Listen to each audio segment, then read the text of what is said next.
কেমন কথা কবিতা কি যা পূজা সন্তান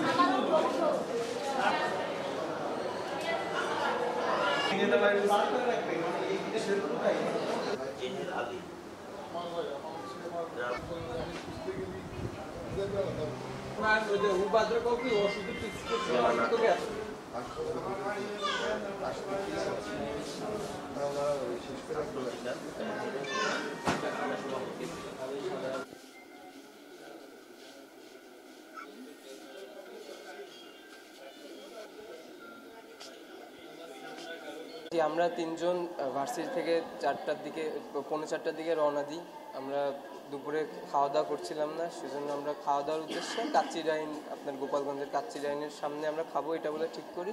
এবং ওইখানে সে কাচ্চিডাইনের সামনে যখন আমরা দাঁড়িয়ে গল্প করতেছিলাম, তখন আশপাশ থেকে 15-20 জন মানুষ এরকম হঠাৎ করে এসে সাইদুর এবং জসিম এই দুইজনকে আমাদের মাঝখান থেকে বের করে নিয়ে হঠাৎ করে এলোপাতারি মার শুরু দুইজনকে। তো এই এলোপাতারি মার শুরু হওয়ার পরে মানে তাদের একটাই কথা, যে তোরা ভার্সিটির বাইরে কি করিস, ভার্সিটির মধ্যে থাকবি, এই টাইপের কথাবার্তা। এবং এই মারামারি অবস্থায় আমাকে তো ওইভাবে ওরকম চেনে না তারা, তো এবং আমাকে জিজ্ঞেস করছিল এই তুই কাদের সাথে, ঠিক আছে। তো আমি ওইটার ওদের কথায় কর্ণপাত না করে আমি জসিমকে দ্রুত ওর মধ্যে থেকে বের করে আনার চেষ্টা করি এবং এনে রিক্সায় উঠাই।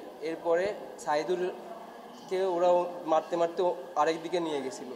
তো ওই দিক থেকে সাইদুর দৌড়ে রিক্সায় উঠে আমরা প্রথমে এসপি অফিসে যাই। এসপি অফিস থেকে পরে আমরা এই সদর হাসপাতালে উপস্থিত চিকিৎসা নেওয়ার জন্য।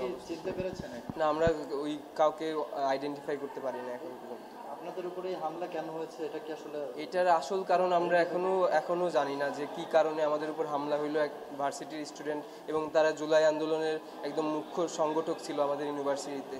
তো এখন সব দিক বিবেচনা করে কারা এই ঘটনাটা ঘটিয়েছে এবং এই ঘটনার দ্রুত বিচার আমরা অবশ্যই চাই আমাদের দলের পক্ষ থেকে। এই বিষয়ে কোনো মামলা হয়েছে কিনা? না, এখন পর্যন্ত মামলা হয় নাই।